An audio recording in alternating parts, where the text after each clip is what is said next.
Welcome to The Source, where we combine the headlines with in-depth conversations with the newsmakers themselves. Today on the program, authorities bracing for the novel coronavirus outbreak. We have leveled up our border surveillance. Our quarantine officers are well equipped. With the World Health Organization reconsidering declaring it a global health emergency. This is, though, an emergency in China. But it has not yet become a global health emergency. The health department assures that the country is ready to combat the disease, but are we doing enough?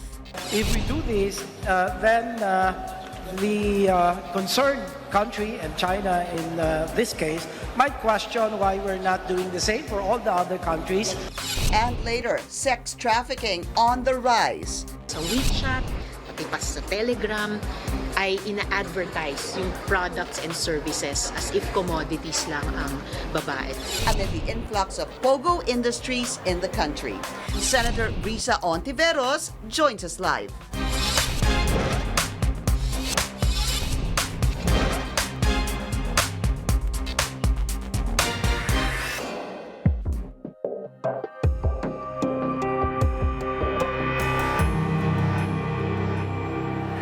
Thank you for joining us. I'm Pinky Webb. Health officials around the world working double time to address the 2019 novel coronavirus threat as global concern mounts over the rapid increase in cases. China now has more cases of the new coronavirus or the 2019 nCoV than SARS when it spread back in 2003. During the 2003 SARS outbreak, there were 5,327 cases confirmed in the Chinese mainland for the new coronavirus.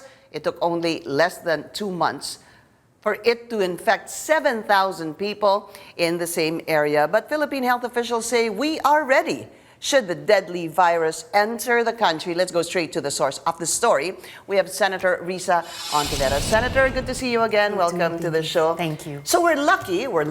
It's good. So far, so good. Still no confirmed coronavirus here in the country. Senator, what measures should still be put in place? Should we implement to make sure we prevent the entry in the country? Because, Pinky, we shouldn't place the fate of our people simply in luck. I already called on government to temporarily ban all persons to enter the country who have come from or passed through Wuhan in the last 30 days. Nanawagan din po ako sa Department of Health na ilagay sa ilalim ng health surveillance, ganun din, every person who has come from or traveled through China in the last 30 days. And why? Because DOH itself has said, as the WHO has said, that coronavirus can be asymptomatic. Hindi ko pa nararamdaman, wala pa akong pinapakitang sintomas, yun pala, the virus has already lodged in my system. And then I can come into the country and then be a source of the infection. We have yung mga kababayan nating manggagawa, for example, sa Subic, calling on cruise ships to temporarily be denied berth here. Kaya, Pinky, the other day, nakakaloka yung decision ng Bureau of Quarantine to allow 2 cruise ships to actually enter. We mustn't take risks. No? It's too important in terms of the public health. It was also in the news, of course, a couple of days ago, as you mentioned, Senator, that the 2 ships were at the South Port, if I'm not mistaken. One was from China and the other one was from Hong Kong. Yes. Total of about 1,400. And that one cruise ship was on its way to Subic, and then Subic said, no, they were please wise. don't enter. Do you Yes. think we should stop the entry of cruise ships from here on to the Philippines? At least Not just temporarily, Subic. Pinky. At least temporarily. Lalo na, we are an archipelago. There are many ports of entry. And hanggat hindi matibay yung ating border control in terms of the possible entry of this new and dangerous virus, it would be a wise, proactive, preemptive step to take. And we wouldn't be the first country to do that. Other countries in the region have also taken the step, even outside. No? Dubai has started outside of the Asia-Pacific region. Okay, I want to clarify though, Senator, you said ban those who have had history of travel from, are you talking about just Wuhan or the province, in Hubei province? Perhaps it would be better to expand it. In fact, I've called for the health surveillance of everyone who has come from the whole of China in the past 30 days, but to ban those coming from or through Wuhan. And Opo. it might not be unwise to expand it to the whole province. Kasi wala namang politico-administrative borders. Hindi naman kumikilala ng LGU ang virus. It crosses countries, it crosses regions, kaya yung buong World Health Organization are in fact studying kung sasabihin nilang this is a World Health crisis So we're not already. doing enough. If you We have are not suggestions, doing enough. We are not doing enough. Hindi ko rin maintindihan, sabi ni Presidente, he is not inclined to ban Philippine-China flights for now. Something na ginawa na ng ibang Asian countries. At, mawalang galang lang po. Hindi naman doktor si Presidente. It should really be the DOH with the advice of the WHO to tell us what are reasonable precautionary steps to take. Tayo nga sa mga pamilya natin, we take precautions when there are health risks outside the home. Ganon din dapat yung ating gobyerno so are you outside saying our borders. dapat na rin i-suspend ang flights sa Manila? Any flights from Manila and China should also be suspended? Is that what you're saying as well? I think that should be seriously considered. Mahirap, parang premature yung sinabi ni Presidente na he's not inclined to do that right now. Mas maganda siguro, mas authoritative kung yung DOH ang magsasalita dito.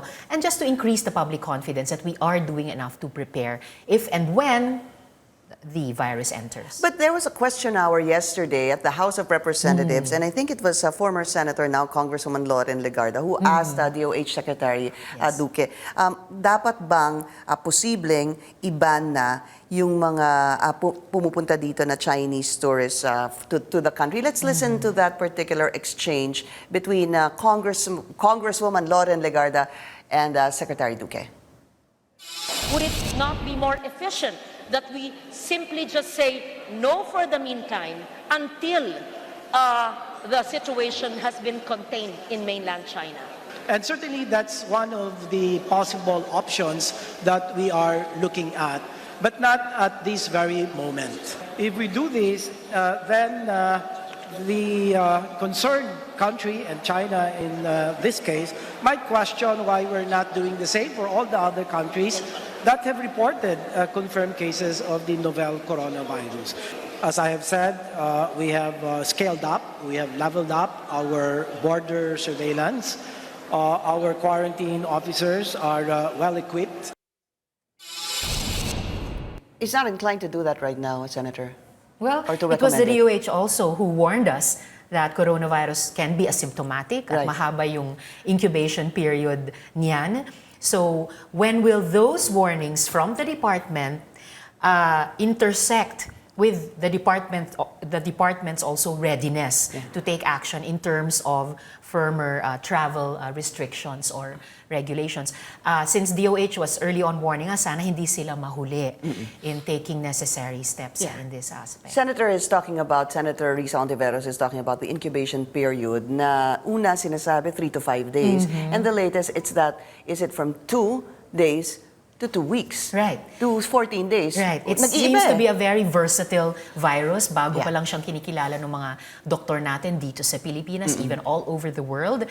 So, usually kapag may family doctor tayo at bagong unang sakit nung family member or bata sa sakit na iyan, that doctor will take a more conservative stance just to err on the side of caution. I think yun yung prinsipyong dapat i-observe natin, Pinky. Let's err on the side of caution dahil bagong sakit ito, if ever it will be our first experience of it, wag naman sana, but if ever.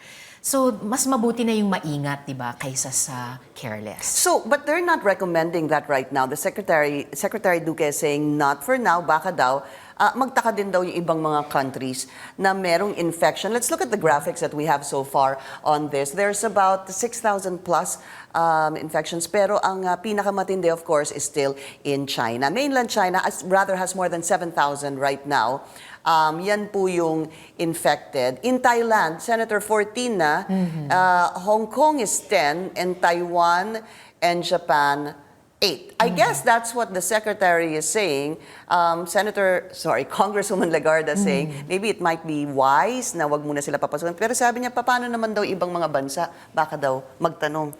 Well, in that discussion, mas papanig pa ako sa former colleague ko sa Senate. Again, because of that, in a way, precautionary principle. Mahirap namang sabihin ni Sec Duque na it would be unreasonable to limit travel from a country na libo-libo na ang mga kaso kumpara sa ibang mga bansa na less than 10 or more or less than 10 ang mga kaso and all confined in hospital or unfortunately have died already. At yung ilan sa mga bansang iyon themselves have already taken precautionary measures regarding intercountry travel, higit pa kaysa sa atin na officially zero, no? Yeah. Are we a little lax, are you saying? Well, why are we more popish than the Pope, di ba? Kung may ibang nagsasabing, hindi kailangan masyadong mabilis umaksyon. Why are we trying to be even slower than that, no? Sabi nga, mas mabuti na yung sobra kesa kulang, lalo na sa usapin ng kalusugan. So what is your proposal? Well, my proposal stands, the original proposal to ban flights from Wuhan or Hubei, as the case may be determined by the DOH, for a period temporarily of at least 1 month. And That's in place, the ban. Okay. No, it's not even. The flight ban is already The flight ban. Yeah.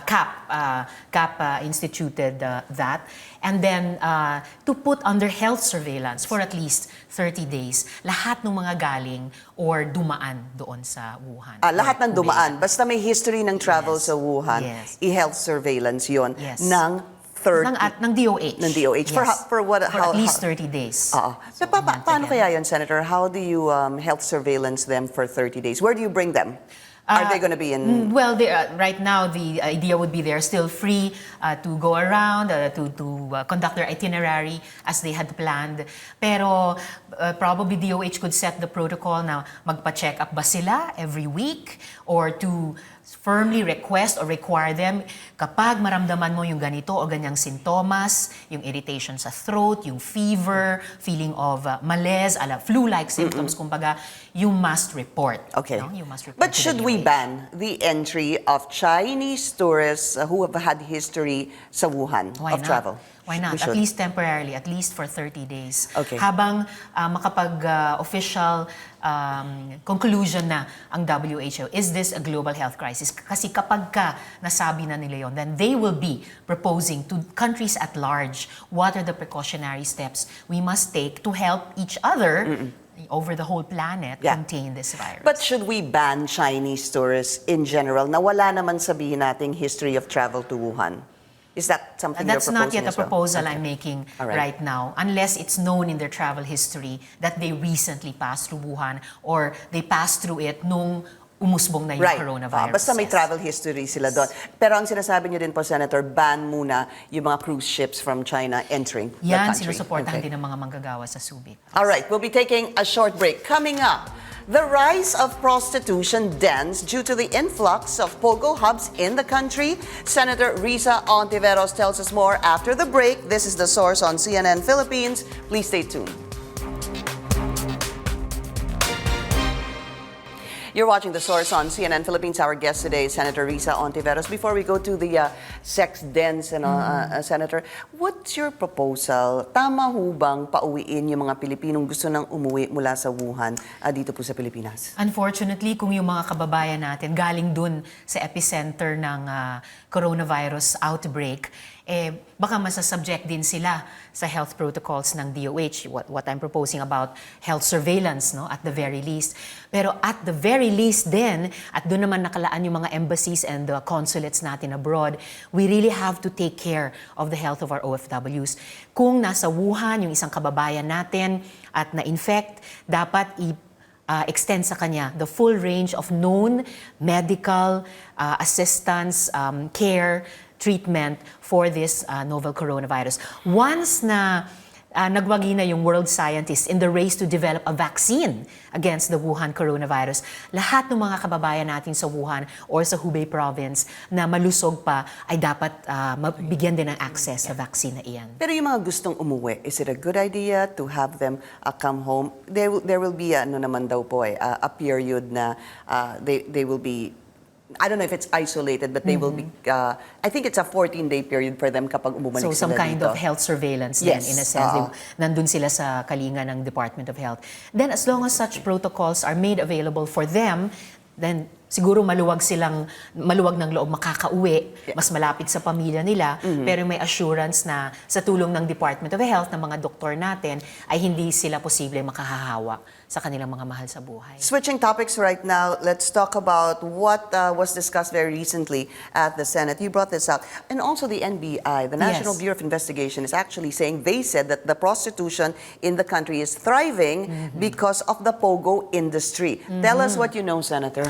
Well, I know what NBI Deputy Director De Guzman confirmed, that it may not be simply coincidence na nung magsimulang mag-regulate ng POGO ang PAGCOR in 2016, sumunod yung pag-issue ng visas upon arrival ng Bureau of Immigration. Itong VUA ay creation ng dating Justice Secretary Aguirre.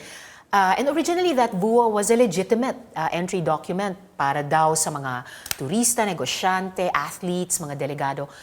Pero mukhang nasilip kaagad yon ng mga kidnapping and trafficking syndicates in China.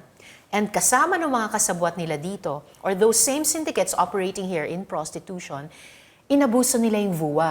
They work with so-called accredited travel agencies here in the Philippines para mag-offer ng VUA at about 8 times the fee charged legally by BI for that visa upon arrival.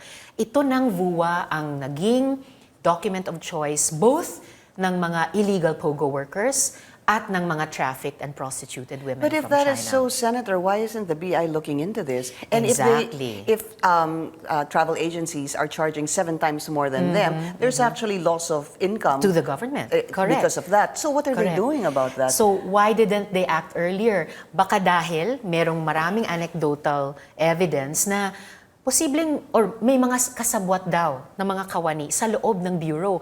Bakit ganun yung mga kwento? Dahil daw, kapag may papasok na illegal POGO worker or trafficked woman, may dalang VUA na nakuha dito sa mga sindikatong travel agencies, alam nila kung saang immigration counter dadaan. How do they know? There's a sign. The immigration person will place a bottle of mineral water or energy drink at the window. So alam nung tao, dun siya pipila para medyo smooth na makapasok. But why would they have to do that if they have the VUA already? Bakit kailangan dumaan pa sila sa isang sinasabing tao na kasabwat sa Dahil BI? merong legal na VUA na kinukuha sa BI and probably can be distinguished from VUAs gotten through the syndicates and the travel But agencies. is that illegal? It's illegal. Yung times Kasi 7 na- ang travel agency, hindi yan BI. BI lang ang pwedeng mag-issue ng visa para makapasok sa Republika Yeah, natin. pero pag On its nakita, face, yes. makikita hubang illegal at legal yan? Perhaps, because why would they have to Pass. take those extraordinary And go through the measures, energy drink, mineral water, BI person. yes, Ganun ho yes, ba yun? yes. So mula nito, sa araw na ito, once you broke siguro this, Senator, wala na, hindi wala na na energy siguro drink bote, yan. iba ng symbol. Baka mamaya, to show that. So, okay. So, the BI needs to crack down on this. It needs Definitely. to crack down on kasi sila yung in charge sa border control. They are the main guard at the first policy gap that we can see in this whole problem of POGO-related trafficking and prostitution, recruitment and entry. Then there's the operations. Bakit nakapag-advertise iyang mga trafficking and prostitution syndicates online, through WeChat, through Telegram, in the Chinese language or languages? Na-monitor ba? Hindi lang yung visa status ng mga trafficked women na yon na mysteriously nakakapasok, even if they fit the profile of possible trafficking victims, na single woman traveling alone for the first time. Na-monitor ba if some of them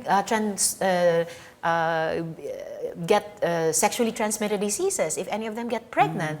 Pinky, si Elias Karina, a 15-year-old girl who was rescued and testified in the hearing, sabi niya there's an even younger girl May in the 14 house, ata. in the apartment where they were, who got an STD, was treated, got well, but then was made to continue working in prostitution. Imagine that. And then there's, yung sinasabi po ni Senator, merong menu ng mga babae. We're gonna show that again after the break. We'll have the Senator explain this to us kasi may mga tinatawag na new tea. Ano ba yung new tea? We'll be taking a short break. We'll be right back.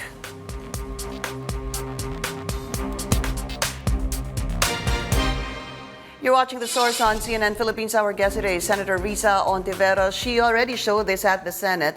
Meron pong sinasabing menu of... Menu of women na parang gamit, bagay o pagkain at na i-order para i-deliver doon sa hotel or condo ng buyer. Okay, so let's show that. Meron kasi tinatawag na new tea. New tea. Ang ibig sabihin ng new tea, Senator? Ang tea pala sa China sex industry, ibig sabihin prostituted woman. So here they use tea to evade censors from the mainland. Pero new tea, bagong dating or bagong pasok na prostituted woman or girl child. And most of the, ano ho ba yung clientele at yung mga trafficked women? What is their nationality? Karamihan ng mga trafficked women, at least based on the raids and rescues so far, mga China, there are also Vietnamese, there are also Thais, there are even Russians, and then there are also Filipinas. And the clientele? The clientele are mostly Chinese. And that parallels with yung proportions sa POGO industry mismo. Sa POGO industries, mga 82% foreigners. Of those foreigners, mga 77% Chinese. So ito yung demand side. Ito ngayong mga online chat groups advertising different nationalities of women, iba't ibang services that they can perform, different lengths of time, different prices, may mga package pa, may mga promo. I mean, para kang nag-order online ng damit or a thing. Kulang na lang ibalot sa brown paper bag, i-deliver. Pabibihisa ng maayos, i-deliver through public transport. Sina Karina would take, she said, Grab or Angkas to the hotel or condominium of the buyer. So sila yung supply to this demand. So it's a twin evil that's going on. Do you have any data that will say that it happens more now with the influx of the POGO workers in the country? Meron ho bang ganon? Para i-substantiate yung sinabi ni NBI Deputy De Guzman, which was earlier in the hearing said by Ms. Cheryl of the Voice of the Free NGO, yung kumupkop kina Karina, kumupkop dun sa isang grupo ng mga 30 rescued women, na impression nila, opinion ng NBI, na dumami talaga with the proliferation of POGO, that would be borne out by the data of the Bureau of Immigration. Hiningi namin yon. Butas-butas yung data nila. We're asking for that. We know that POGOs started, at least regulated 2016, sumunod yung VUA, 2017. and then, ayan na, dumadami na yung mga pumapasok. But I'm waiting for the exact numbers from the BI. Ilan ang pumasok, lalo na fitting that profile of potential trafficking victims, ilan ang pinapasok, ilan ang dinenay, ilan ang na-raid at na-rescue, ilan ang bumalik, etc. When are you going to get that number or that data? They should have had it top of mind, Pinky, during the first hearing kasi alam nila yung subject ng resolution. At alam nila, August last year pa lang, lumalabas na sa balita yung mga raids at rescues ng NBI, ng PNP, in those cities here in Metro Manila, even in Lapu-Lapu City, in Cebu. So, walang pwedeng magsabing, I couldn't believe it, sabi ng BI, they're not aware that Chinese women are being trafficked into the country.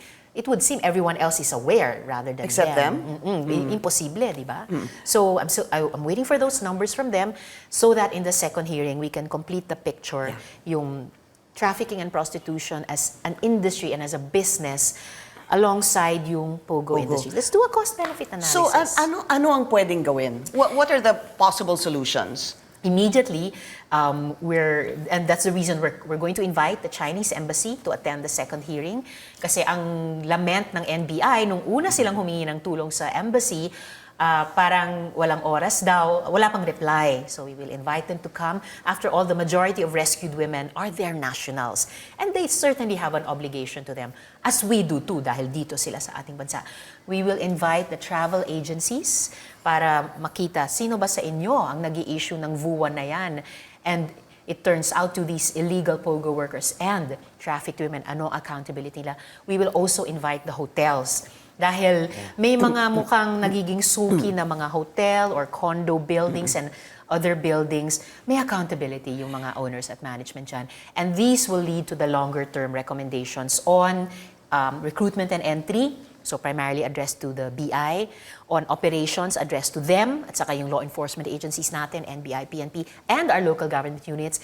And last but certainly not the least, recommendations on recovery and rehabilitation. So that's DSWD plus yung ating mga NGOs. At dapat nandun din sa picture yung Chinese embassy. There's at least one other foreign embassy that is already taking action. Very concerned dahil yung ibang nationals nila Which naipit is? din dito.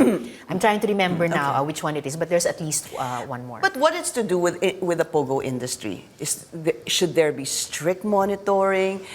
Should we reduce the number of POGO industries? Should we end POGO? Ano ho ba ang inyong naiisip? Ang POGO sa ngayon ay regulated na ever since nag-promulgate ng rules ang PAGCOR in 2016. Pero bakit na bukod sa mga legal daw na mga POGO workers, may mga nakakapasok din na illegal POGO workers. Yan, dininig ng Senate Committee on Labor under Chair Senator Joel. So established yon. And then in addition to the illegal POGO workers, despite the PAGCOR rules, eto ngayon, binabali yung VUA ng BI para ipasok yung mga trafficked and prostituted women. So it's no surprise, Pinky, na may mga panawagan na mas strictly pang i-regulate yung POGO industries. And umaabot yung ibang, I do agree. Strictly regulate them? Yes, But because, and that, those calls for regulation could go all the way up to suspending or ending. Kasi ang layunin talaga ng Committee on Women is to end that those crimes of trafficking and prostitution here in the Philippines. Mas ambisyoso pa, basagin yung mga sindikatong yan, but at the minimum, end that victimization of women and girl children. Kung hindi gagawin by regulating the POGO industries, what will it take? Will it take suspending POGO industry? So be it. Ang importante, matigil itong victimization. all right, we'd like to thank Senator Risa Hontiveros. There's going to be a next hearing on this. We'll keep watch on that. Maraming salamat po sa inyo, Senator. Thank you for joining us here on The Source. I'm Pinky Webb. You're watching CNN Philippines.